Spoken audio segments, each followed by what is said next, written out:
नमस्कार, टुडे न्यूजमा स्वागत छ। म एन्जल। सुरु गरौँ जन्मसिद्धका सन्तानलाई वंशज नागरिकता दिन सुरु भएको प्रसङ्गबाट।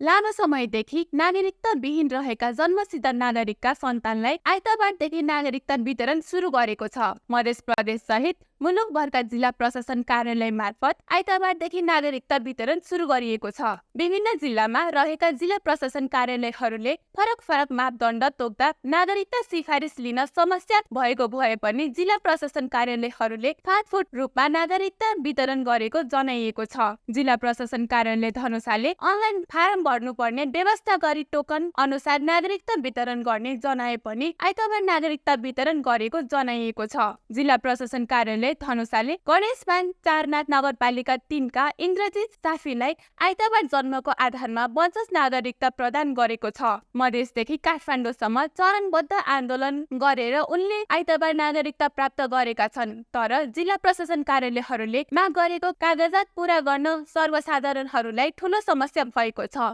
जनकपुर धाम 4 वडामा नागरिकताका लागि सिफारिस लिन आएका एकजनाले कागजात पूरा गर्न समस्या भएको बताए। उनले महतरी जिल्ला प्रशासन कार्यालयले जारी गरेको सूचना अनुसारको कागजात लिएर धनुषामा आए, तर यहाँ फरक कागजात माग गरेको कारण आज सिफारिस लिन नसकेको गुनासो गरे। यस्ता समस्या अन्य जिल्लाहरू समेत देखिएको छ। तर जिल्ला प्रशासन कार्यालय रौतहटका प्रमुख जिल्ला अधिकारी धर्मेन्द्र कुमार मिश्रले कागजात पूरा गरेर आएकाहरूलाई मात्र नागरिकता वितरण गरिने बताए। उनले वास्तविक नागरिकले नागरिकता लिनुपर्ने धारणा राख्दै केही व्यक्तिका कारण लाखौं जनालाई बदनाम गर्ने कोसिस गरियो भने कडाभन्दा कडा कारबाही गरिने चेतावनी दिए। उनले जिल्ला प्रशासन कार्यालय रौतहटले विभिन्न 15 वटा कागजात माग गरेको छ। कागजात पूरा गरेर आएकाहरूलाई नागरिकता आइतबार दिएको जानकारी दिए। महतरीमा जन्मसिद्ध नागरिकका सन्तानले नागरिकता पाएको महतरीका प्रमुख जिल्ला अधिकारी दीपक कुमार पहाडीले जानकारी दिए। आइतबार सिफारिसहरू आएको तर त्यसका कागजात कम रहेका कारण आइतबार सुरु गरिए पनि अपेक्षा गरे अनुसारलाई नागरिकता बाँड्न नसकेको बताए। उनका अनुसार नागरिकता वितरणका लागि वडा कार्यालयलाई सिफारिस गरिदिन जिल्ला प्रशासन कार्यालयले सबै पालिकालाई पत्राचार गरिएको छ। सिराहाका प्रमुख जिल्ला अधिकारी भोजराज खतिवडाले नागरिकताका लागि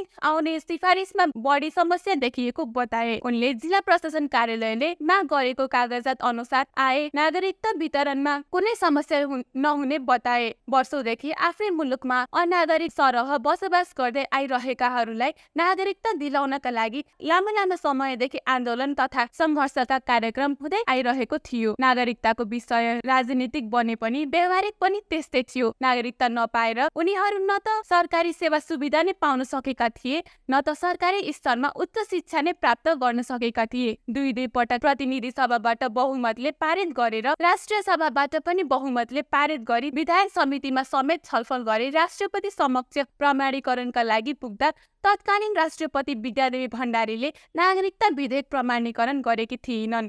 तर मुलुकले राष्ट्रपतिमा रामचन्द्र पौडेललाई पाएपछि उनले त्यो विधेयक प्रमाणीकरण गरेपछि त्यसको विरुद्धमा समेत सर्वोच्चमा रिट परेको थियो। तर सर्वोच्चले रिट खारेज गरेपछि आइतबारदेखि नागरिकता वितरण कार्य जिल्ला प्रशासन कार्यालयहरूबाट सुरु भएको छ।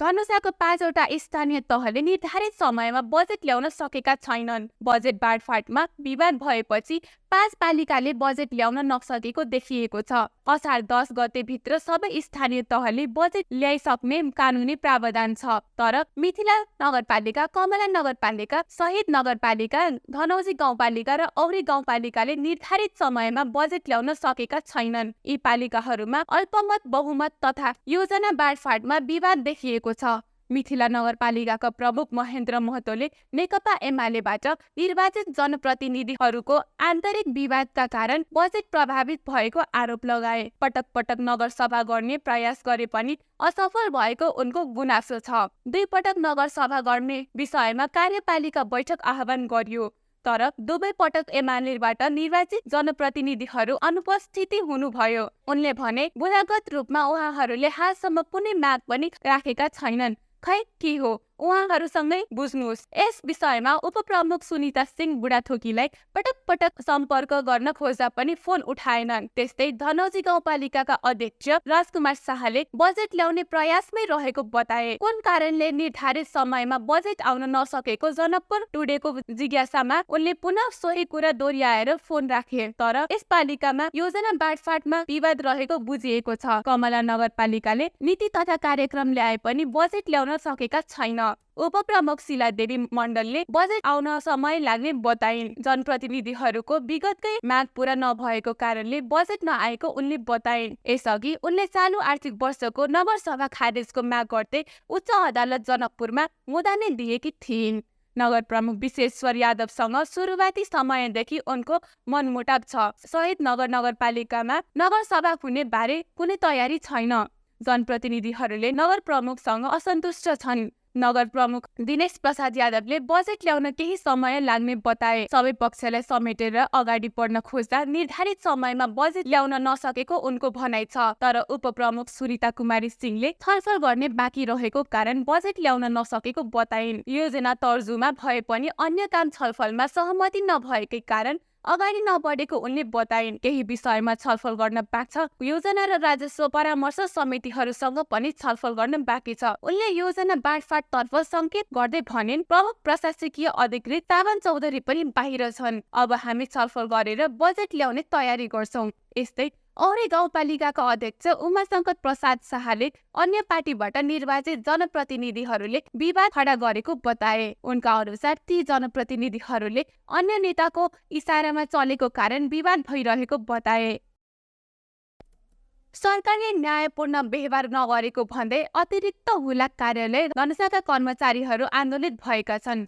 सरकारले आगामी आर्थिक वर्ष 2080-81 को बजेटमा अतिरिक्त हुलाक कार्यालय खारेज गर्ने घोषणा गरेपछि उनीहरू आन्दोलित भएका हुन्। नेपाल अतिरिक्त हुलाक कर्मचारी एसोसिएसनको अगुवाईमा उनीहरूले जिल्ला हुलाक कार्यालय अगाडि धरनामा बसेका छन्। अतिरिक्त हुलाक कार्यालयका कर्मचारीहरू विभिन्न चार बाँधे भाग अगाडि सारेका छन्। अतिरिक्त हुलाक खारेजको निर्णय तत्काल फिर्ता गर्ने, अतिरिक्त हुलाकमा लामो समयदेखि कार्यरत कर्मचारीहरूको रोजगारी नखोज्ने, हुलाकको संरचना खारेज होइन, यसको सेवा पुनः संरचना गर्न राजीनामा दिई सेवाबाट नियमित रूपमा अवकाश भएका वा हुने कर्मचारीहरूको सबै अवधि तथा सेवा सुविधा सुनिश्चित गर्नुपर्ने उनीहरूको माग छ। उनीहरूले अतिरिक्त हुलाक कार्यालयले प्रदान गर्ने सबै सेवा बन्द गरेर विरोध गरेका थिए। अतिरिक्त हुलाक इलाका हुलाक तथा जिल्ला हुलाक कार्यालयहरूमा माग पूरा नभएसम्म प्रदर्शनका साथै कामकाज ठप्प पारी तालाबन्दी गर्ने र यो चरणको आन्दोलन सकिदासम्म पनि सरकारले माग पूरा नगरे यसपछि हुलाक सेवा विभागमा धरनामा बस्ने नेपाल अतिरिक्त हुलाक कर्मचारी एसोसिएसन धनुषाका संयोजक प्रदीप कुमार यादवले चेतावनी दिए।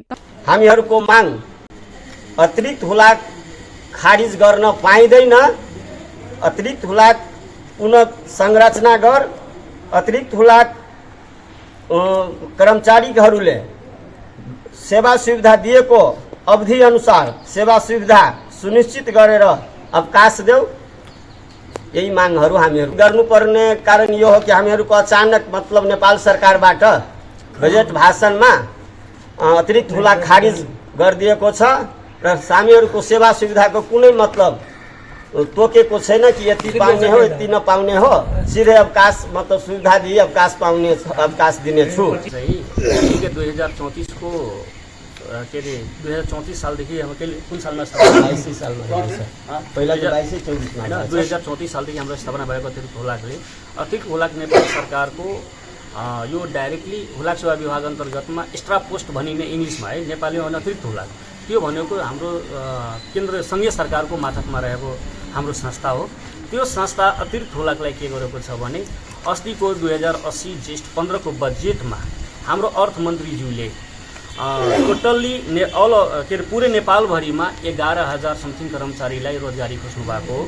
त्यो रोजगारी खोज्नको लागि विगतदेखि हाम्रो यो कर्मचारीहरू यहाँ भने कुनै 40 वर्षदेखि काम गर्दै आएको कुरा, कसैले 30 वर्षदेखि गरिरहेको कुरा, 35 वर्ष गर्नुभएको कुराहरू हाम्रो नेपाल सरकार हुलाक सेवा विभागलाई यो डाटाहरू अवगतमा नै छ। र त्यसको हामीले चाहिँ 2080 जेष्ठ 15 को बजेटमा जुन नेपाल सरकारले जुन अतिरिक्त हुलाक खारिज गरेको विरोधमा हामीले चाहिँ नेपाल सरकारलाई के भनेको छौँ भने हामीले पुनः संरचना गरेको छ, त्यसमा चाहिँ के कर्मचारीलाई हामी के गरौँ भनेर हामीले चाहिँ पुनः संरचना गर्दाखेरि त्यसमा चाहिँ हाम्रो कर्मचारीलाई जुन पाउनुपर्ने सुविधा जुन उमेरको हदमा होस् वा क्राइटेरियाको हिसाबले होस्, जुन एउटा उमेर अवधि तोकेर चाहिँ सेवा अवधि तोकेर उसलाई चाहिँ नेपाल सरकारले चाहिँ अर्थमन्त्रीज्यूले भन्नुभएको छ कि हामीले सेवा सुविधा दिई अवकाश गरिनेछ। त्यसको अहिलेसम्म हाम्रो टुङ्गो लागेको छैन। अर्को कुरा के छ भने जुन कर्मचारीहरूले चाहिँ विगत चाहिँ 25 वर्षदेखि 20 वर्षदेखि हाम्रो जुन कर्मचारी साथीहरूले युवा साथीहरूले रोजगार पाइरहेको त्यो रोजगारी अन्तर्गतमा त्यो सबै चाहिँ उमेर हदमा चाहिँ एजेड भएको त छैन नि, त्यसलाई वक्तको आधारमा मूल्याङ्कन गरी पुनः संरचना गरी त्यो कर्मचारीलाई रोजगारी दिनु पर्यो हैन। त्यो एउटा मेरो माग हो। अर्को कुरा के छ भने त्यो हामीले जति काम गर्छौँ काम हामी 8 घण्टा पाउनुपर्छ, त्यो अनुसारले हामीले दाम पाउनु पर्यो। अर्को कुरा के छ भने हुलाक संरचना खारिज गर्ने होइन, पुनः खारिज गर्ने होइन, यसलाई यसको सेवाको पुनर्रचना सेवा संरचना गरिदिनु पर्यो।